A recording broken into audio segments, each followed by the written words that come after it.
So, childhood. We all had it, allegedly. It was different for everyone, sure, but one thing that unites us all is trauma. Whether it was bullying on the playground, childhood neglect, or God forbid, unrestricted internet access at 11, we all had some kind of childhood negative experience. Which is why I decided to make my second. Listen, I was busy, okay? I swear, I was defined as childhood trauma. The Oxford Dictionary is not always useful when it comes to psychological terms. So let's get a different source. The National Child Traumatic Stress Network defines trauma as a traumatic event is frightening, dangerous, or a violent event that poses a threat to a child's life or bodily integrity. Witnessing a traumatic event that threatens life or physical security of a loved one can also be traumatic. This is particularly important for young children as their sense of safety depends on the perceived safety of their attachment figures. But I hear you ask, why should I care about that? Because, Goo, my dear, it affects more aspects of your life than you think. For example, your mental and physical health, your relationships, your parenting, and even your partner selection. Oh, I get it now. It's like attachment styles, right? Attachment styles are technically not scientific, though they are a good way for the average person to understand themselves, their relationships, and how they are affected by trauma. Attachment styles are a result of an experiment conducted by Dr. Mary Ainsworth in the 1970s. The experiment aimed to assess how securely attached kids aged 9 to 18 months were to their mothers. The experiment had 7 phases, with each one lasting roughly 3 minutes. Phase 1. A parent and a child are placed in an unfamiliar room. The parent sits on the floor while the child plays. The parent does not engage with the child, they are simply observing. Phase 2. A stranger enters the room, first speaking to the parent before engaging with the kid by playing with the toys around them. Phase 3. The parent exits, leaving the stranger in the room with the kid. The stranger responds to the kid and tries to comfort them if they are in distress. Phase 4. Parent returns, greets the kid, and comforts them if necessary. The stranger then leaves. Phase 5. The parent leaves. The kid is left by themselves. Phase 6. The stranger enters the room and offers the kid comfort. Phase 7. The parent returns. If necessary, tries to comfort the kid, and then tries to get the kid to be interested in playing with the toys again. This study only provides 3 attachment styles: secure, insecure avoidant, and insecure resistant. Secure refers to those who have a harmonious and cooperative interaction with their caregiver. They are not likely to cry when the caregiver leaves the room. They show some distress when left with a stranger. If they feel anxious, they seek close bodily contact with their caregiver and can be calmed down quickly. They seek and are comfortable with social interactions and intimacy. The securely attached infant uses the caregiver as a secure base from which to explore and function independently. Insecure avoidant refers to children who tend to avoid social interaction and intimacy with others. In the study, these types of children show little response to separation and don't seek close proximity with their caregiver on reunion. Such children are happy to explore on their own. They are characterized by high levels of anxiousness. Secure resistant refers to infants who both seek and reject intimacy and social interaction. When separated from their caregiver, they show immediate and intense distress. This response is similar towards strangers. On reunion, they display conflicting desires for and against contact. Though there is a 4th attachment style, not proposed by Dr. Ainsworth, but by Rutter et al. The study itself was quite long, and so I will not go in depth with it. I suggest reading up on it if you're interested, although I will provide a summary. This experiment is called the Romanian Orphan Study, and it proposed the disinhibited attachment style.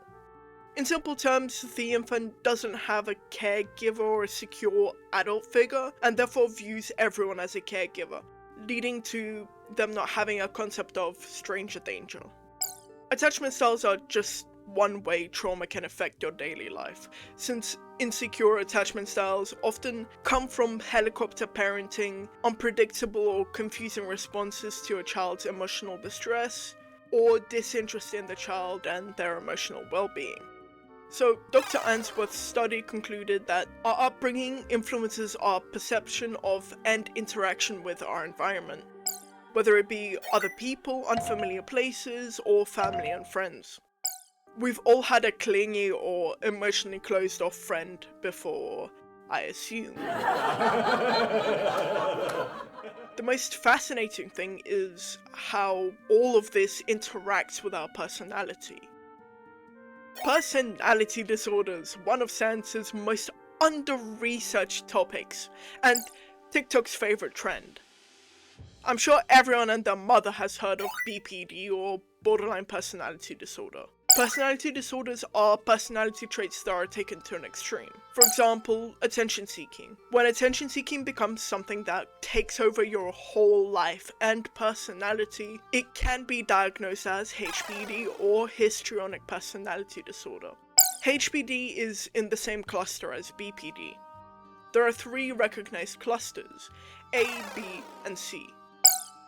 Cluster A is defined as finding it difficult to relate to other people and often being called odd or erratic.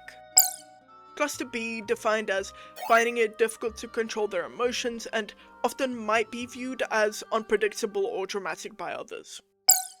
Cluster C defined as having strong feelings of fear and anxiety, often might appear withdrawn and anxious to other people. Odd, unpredictable, and anxious, often also seen as avoidant or submissive. Now, since personality disorders are extremes of regular behavior, we can see how attachment styles and, more importantly, trauma intermingles with our personality. I suppose that makes sense. I can understand why this would affect your relationships, like friends and stuff, but how does that translate into partner selection? A person's concept of love, affection, and the way love should look is heavily affected by the person's upbringing and parents. For example, if you're verbally abused in your house, you might then go on to believe that that's what love is. This is also how kinks develop. Trauma leads to your brain trying to process and cope. Trauma and abuse are cycles. You are hurt, which leads you to hurt other people in the same way. We often don't have words to explain what we feel, and that's assuming we even know we're feeling something. Our mind is very energy efficient, and as my best friend said, it's trying to keep you safe, not happy.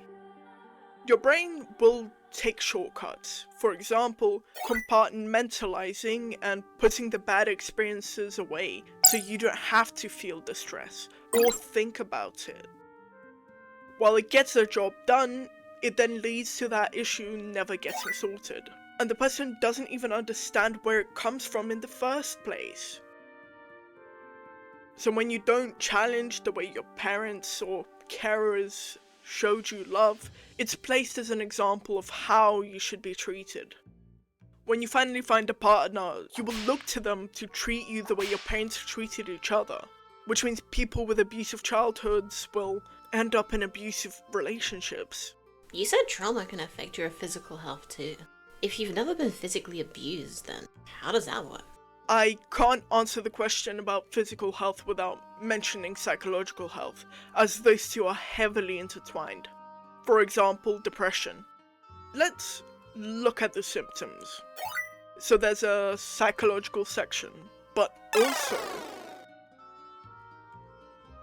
your brain is responsible for, well, everything you do.